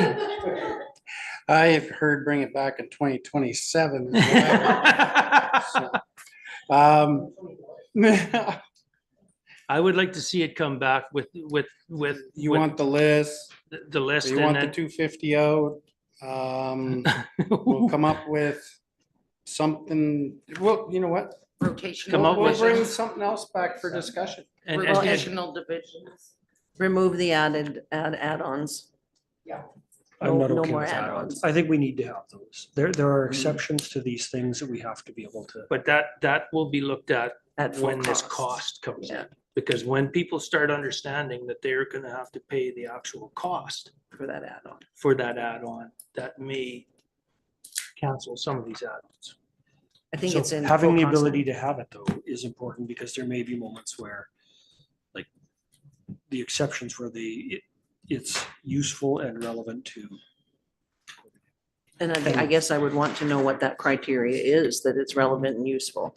Well, they're Um, paying, and don't forget, they're paying 100% of that, Yes, of the product. Of the product. product, Right. exactly. But now So- if they're gonna pay 100% of the actual cost, that could be different. So what I'm hearing is if somebody came in and wanted to do 800 meters at their cost, 100% at their cost, we're gonna say no, I guess, because we're doing it for Tamarack. Like, what if it was Tamarack's office and they wanna, or they have some kind of facility out in the middle of the county and they wanna do the half mile in front of it to keep the dust down, am I saying no? Like, anyway. Don't mean to muddy the waters, but it's. Yeah. They're not always yes or no, right? Right, well, and that's the tough part, right? What criteria do we use? What makes it eligible for that? Is it a want or is it a need? you know, there's those, all those questions. Oh, boy, we're here till Okay. like, Okay, so we're gonna, midnight. Told you we started with an easy one. so so this is coming back. Don't know when, but it's coming back. And so it's status quo for dust control this year then? Or? Do we know what the cost is? Like, we've got a budget, but last year our net to the municipality was 70% of the total. So are we expecting a net loss of 694,000 or 487 this year? Because last year we said dust suppression was 549 with a net cost to municipality of 385. Yeah, that the 694 would include the revenue. So we're- it'll so come we're down. almost doubling our loss. In a year when we're trying to tighten our belts on everything. But we had 389 applicants last year, right? Like, I mean, I don't know what we're gonna have this year. And that's the problem of trying to establish a No, I budget. already have. You forecast for what you think you'll get for applications, but you have no control over how many come in.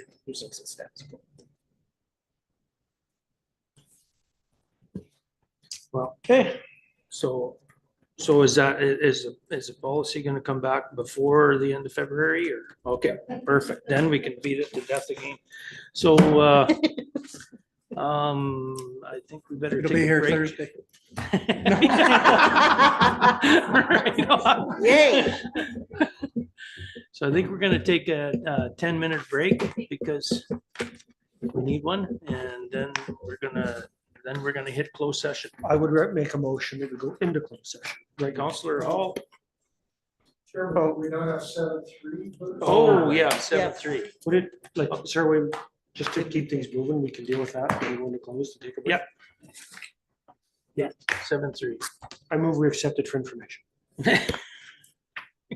Does everybody know did everybody get did everybody get the email from, that I had forwarded with regards to Pembina zone? They're looking for any items that, we might, as a council, would like to bring forward. Did everybody get that email? Is there anything, I guess, it was just to check with council to see how council feels. If there's anything, because this, of course, is the meeting prior to the RMA for any resolutions. Or do you want to think about it and talk about it on the 29th? We can absolutely do that too, just to If make there was sure. anything that council wanted to bring up, bring it to the meeting on the 29th and then we can. Yeah. Because I think it's Give got you to, some time to think, right? Yeah, so being we have really no action, I don't know if we need a motion. Yeah. Unless. Does anybody need a motion that we discuss this on the 29th, or we're just gonna be happy that we're gonna do that? There you go, then it's clear. recommend the council, we discuss this on the 29th. Bring your ideas forward, please. There you go. And Councillor Hall has made a motion to go into closed. All in favor? Motion passed, and we're gonna be taking a 10-minute break.